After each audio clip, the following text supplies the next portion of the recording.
Nshuti namwe bagenzi nikaze tubahaye ku rubuga rwa televiziyo Renaissance akaba ari amakuru mu rurimi rw'ikirundi tugiye tubashikirize. Umunyabanga nshingwabikorwa wa EAC aremera ukuntu umuhuza Mukapa yashatse gufasha ibiganiro vyerekeye abarundi. Libera Mfumukeko umunyabanga mukuru avuga ko naho biruko EAC itegerezwa gushigikira umuhuza Mukapa kugira ibintu bisubire mu buryo. Tumukurikire. Le facilitateur qui est le président, l'ex-président tanzanien. Umufasha matati y'abarundi William Benjamin Mukapa yahoze arongoye igihugu ca Tanzania afise igikorwa kitoroshe. Nibaza ko tutoteba ku majambo yagiye aravugwa n'umufasha ahana hariya ivyo yakoze n'ibintu bikomeye kuko yashatse ko abarundi baganira batorera umuti ibibatandukanya mu kubaka igihugu ari naco gikuru. Igikorwa cyacu naho nk'akarere ka Afrika y'ubuseruko nuko abarundi bose begwa n'ico kibazo bo kwicarana. Nta majambo menshi rero novuga kuvyo umufasha Mukapa yashikirije.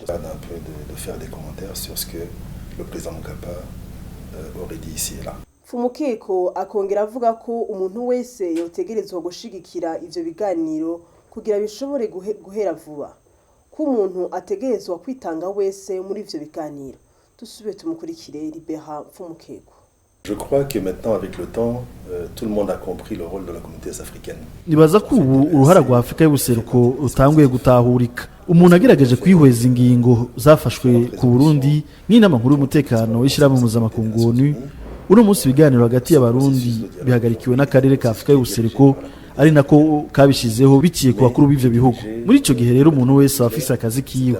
Umuhuza Yoweri Museveni umufasha Benjamin Mukapa asanzwe afise n'ibiro vyiwe birimwo n'abahanuzi bashizweho n'abakuru b'ibihugu natwe nk'umunyamabanga turiho kugira dushigikira uwo mugambi w'amahoro. Gushika no munsi uburyo butangwa n'ibihugu vya Afrika y'ubuseruko ari naho havuye uburyo bwose bukora muri ibi biganiro yaba amahoteli amatike y'indege kandi bindi. Hariho n'umugwi uraba ibijanye na politike. Sukugira rero ngo twinjire mu kazi k'umufasha mu matati y'abarundi ariko ni mu ntumbero yo gukorana ku neza ya twese. Ce n'est pas pour nous immiscer dans le travail du facilitateur, absolument pas. C'est faire en sorte que le facilitateur, tout le monde, puisse vraiment travailler dans les meilleures conditions. Uyo yakabari Libera Mfumukeko umunyamabanga mukuru wa EAC. Mu gihe leta y'u Burundi itaserukiwe muri ivyo biganiro, Leonce Ngendakumana icegera c'umugambwe Sahwanya Frodeu arababazwa nuko leta y'u Burundi ariyo yabaye intambamyi mwishingwa mu ngiro ry'amategeko mu bibazo vyerekeye u Burundi. Arahamagara ishirahamwe mpuzamakungu kugira bategeke leta ukwitabira ivyo biganiro. Dukurikire Leonce Ngendakumana icegera c'umugambwe Sahwanya Frodeu. Ça serait dommage que le gouvernement ne soit pas là alors qu'il est responsable de ce qui est en train de se passer dans ce pays. Birababaje kubona leta ititavye kandi ari iyo ntandaro y'ibibazo byose biri mu Burundi na cyane cyane mu guhonyanga amasezerano y'Arusha nibwirizwa shingiro bisanzwe bizwi ko ari byo nkingi y'amahoro no gusubiza hamwe. Iyo leta nyene niyo yahonyanze uburenganzira bwo kwigenga mu gusambura imigambwe amashirahamwe adahana ibicaro vya politike amaradiyo mu kwiyugarana ku Burundi ubukene eka no kubura akazi birangwa mu Burundi. Leta rero yategezwa kuza nimba yumva ko ivyo bibazo bihari mu Burundi ariko sinkekeranya ko ivyo bibazo itavyemera ko bihari. Il devrait alors être là s'il était quand même conscient de tous ces problèmes, mais je ne crois pas qu'il en soit conscient. Uyo yari Leonce Ngendakumana icegera c'umugambwe Sahwanya Frodeu. Kubwa Jacques Bigirimana aserukira umugambwe FNL, leta ntiyasivye nkuko bivugwa ariko ko iriko yiyumvira ukuntu izoza kuganira n'abashatse gutembagaza ubutegetsi mu 2015.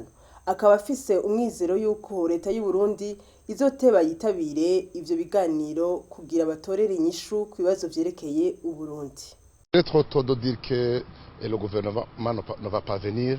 Ce serait trop tôt. Je pense. Haracari kare kuvuga ko leta itazokwitaba ibiganiro. Je nibaza kwizokwitaba nije ndabibabwiye kuko naravuganye na bamwe mu bari mu ndongozi z'u Burundi kandi bari biteguye kuza. Igihe bumva rero ko umuhuza yatumiye abashatse gutembagaza ubutegetsi mu mwaka wa 2015 leta yacibona kwikumiriwe muri ivyo biganiro uko yari yatomoye kwidashobora kwicarana n'abashatse kwitembagaza kuko ikibanza cabo kiri imbere y'ubutungane. Ico nico nibaza ku bwanje catumye leta itaza ngereranije kumva uko bavyakiriye. Gouvernement à mon avis n'a D'après ce que j'ai pu collecter à gauche à droite, ça doit être une des raisons qui aurait empêché le gouvernement d'être ici. Honorable Burundi ku ruhande rwayo itinya ko muri bamwe batumiwe barondegwa n'ubutegetsi bwa leta y'u Burundi bishobora gutuma haba ingorane zikomeye mu gisata c'umutekano. Ku bwa Beko Njangwa naho hari uruhande rwiza muri ivyo biganiro botegerezwa gushimangira kuri ubwo butumire kugira ntibikwege ingorane. Ibyo twemera nuko kandi vyabaye vyiza nuko imigambwe yose idakurikiranwa idafise abantu muri yo bakurikiranwa n'ubutungane yashoboye guhura bakicarana bakagira ico bavuganye bashitseko. Hanyuma ikindi nuko babonye bati ingorane zoba zihari zoba ari ingorane zijanye n'amasezerano y'Arusha atashizwe mu ngiro bikwiye.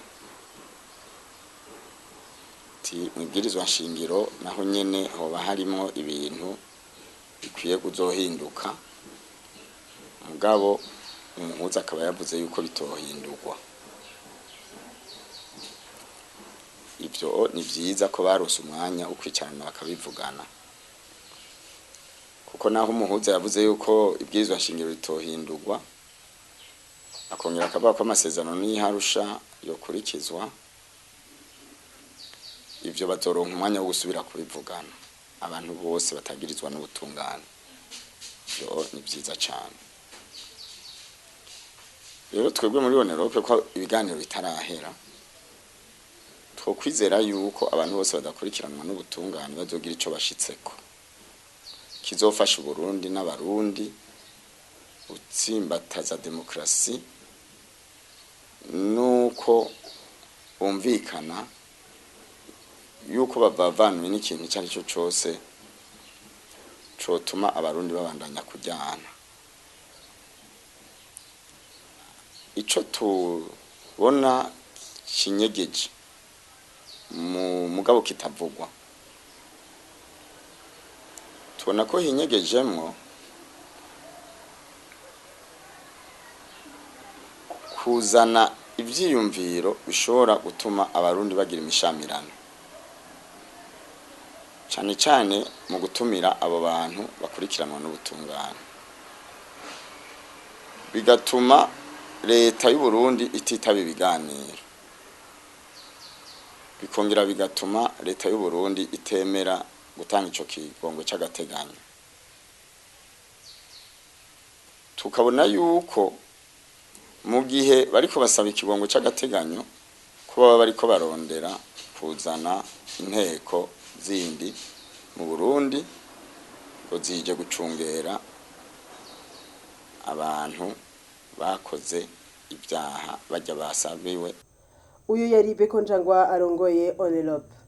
Muri kurikirane rw'amabi akorerwa abanyagihugu bahohoterwa n'abajejwe umutekano mu Burundi, kurikira umwe mu bafashwe igihe c'imyerekano mu kwanka ikingo ca gatatu ca Petero Nkurunziza muri quartier ya Mutakura.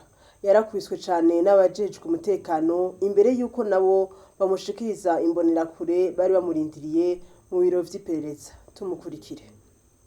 Twari turi mibarabara nyene mu myerekano, hama abapolisi nyene baraza baradutera amakiromojene, hama ndoye kwiruka baca bamfata ari nk'abapolisi bashika nka 20 plus de 20 baramfata barantwara. Twari kumwe n'abandi bakubiswe mu mutwe aha hose bakomeretse cyane. Muri yaje nshitse mu modoka sinari nzi ko harimwe abantu indani kuko hari guhuzemo n'amapine hejuru. Je ndoye kwicara naho nkubise ngaho mugongo hose, ndoye kwicara numva abantu bavuga ati ntunyicareho indani bari munsi y'amapine. Je ndavye munsi gucyanye mbona hari abantu benshi bakubiswa bayi nabi. Ndavuga ati mwabaye gutyo. Je rero narivugisha ko mu mugongo narakomeretse nino, wowe nsanga umutwe hose ni babaye ingoma gusa. Ndavuga ati byagenze gute? Ati ahubwo icara uhore barakwije. Cyo barambye ati nicare muri nyamapine munsi. Ndicaramwe mu mapine indani, amapine nayo yari hejuru yacu. Imodoka yari kiragenda baratutwara badushikana muri doke. Tuyitseyo baratwinjizemo indani badushikiza ahantu mu cyumba harimo n'abandi benshi. bakubiswe cyane baratujyanayo baradukubita tuvuga ngo nitweye ngo tugwana ngo dufise inkoba tubaza aho twazishize twe nta nkoba dufite baradukubita bamwe tumaze iminsi nk'itatu bamwe ntitwabonyeho babajyanye twe natwe baca baradukuramwo baca badutwara muri beseri. Ni kuri iyi nkuru duhereje ko murakoze ko mwadukurikiye.